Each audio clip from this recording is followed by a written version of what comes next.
Your only chance to evacuate is to leave with us. Cult leader died in Switzerland with his supporters. The reason why Jaurès and 53 other cult members died.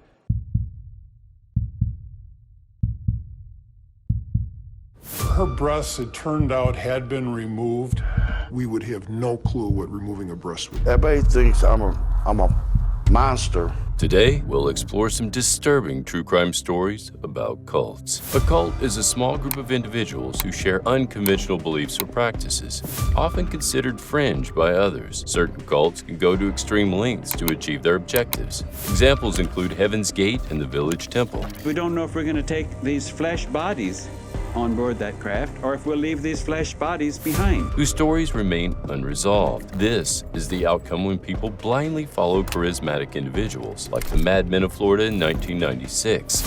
The idea of a vampire cult may sound intriguing, with a group of social outcasts pretending to be vampires. However, in this particular case, it involved Rod Ferrell. He didn't notice me. Scott followed right behind me as fast as he could and as quiet as he could, because he had the TV pretty much cranked.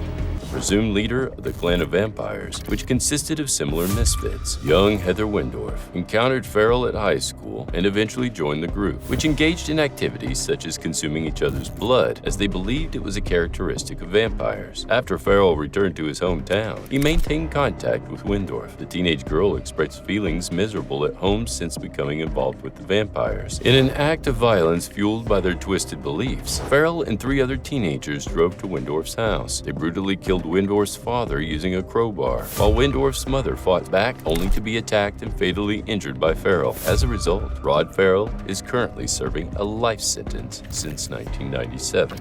The electric chair has always been a main icon in the darker way of life. You know, everyone sees it as this big, majestic throne of death.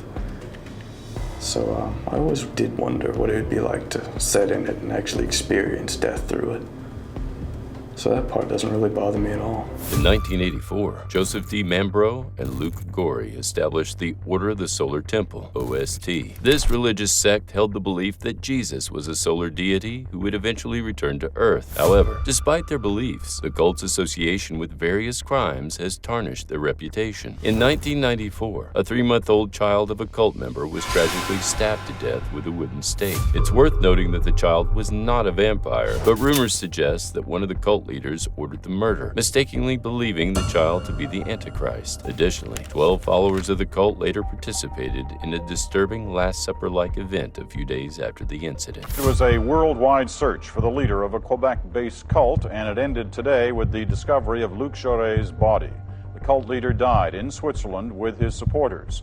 But as Jed Kahane tells us tonight from Montreal, the reason why Jaurès and 53 other cult members died is still a mystery. Several suicides were reported across Switzerland involving members of the Order of the Solar Temple and their families, totaling 53 deaths. Some individuals consumed poison, while others, including adults and children, were shot due to their unwavering beliefs. A French prosecutor says 3 children are among the dead.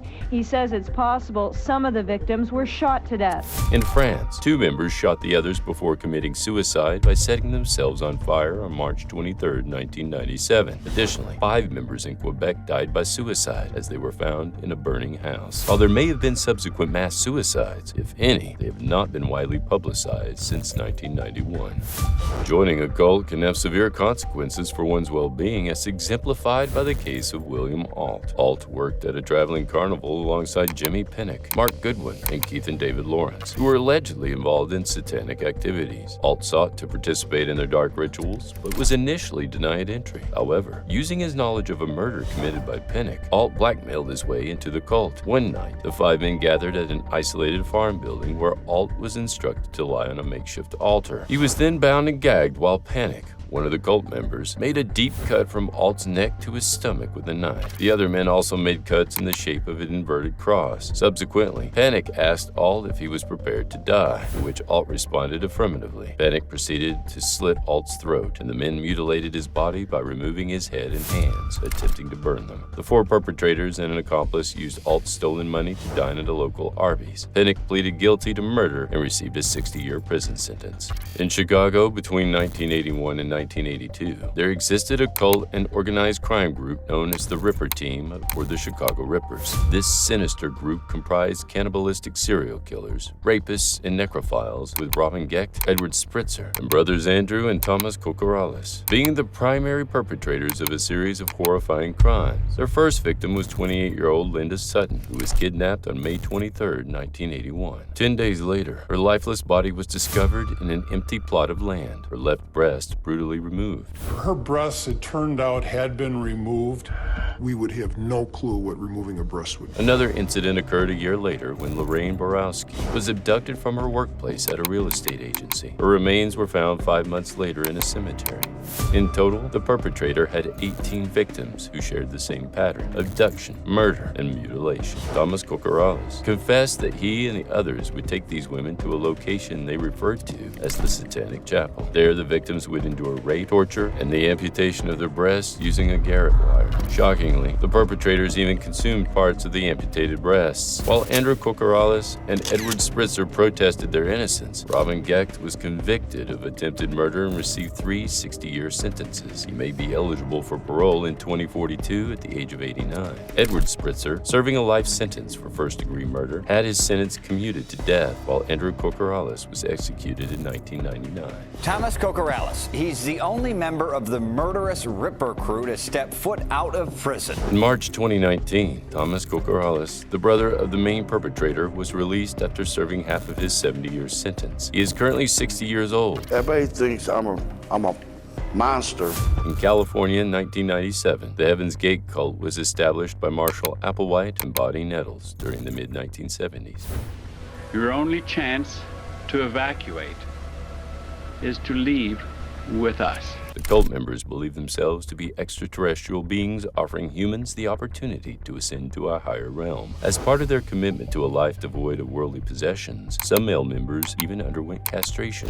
In 1997, the appearance of the Hale-Bopp comet marked the culmination for 39 members of the cult. Applewhite propagated the belief that a spaceship trailing behind the comet would transport them to the next level of existence. But the big surprise could come that spacecrafts could come in by the thousands. Eager to reach this destination, the cult members carried out a mass suicide in a rented mansion in California over the course of 3 days. They followed a sequence where they first consumed juices to purify their bodies, then ingested a mixture of phenobarbital and vodka. To induce asphyxia, they placed plastic bags over their heads.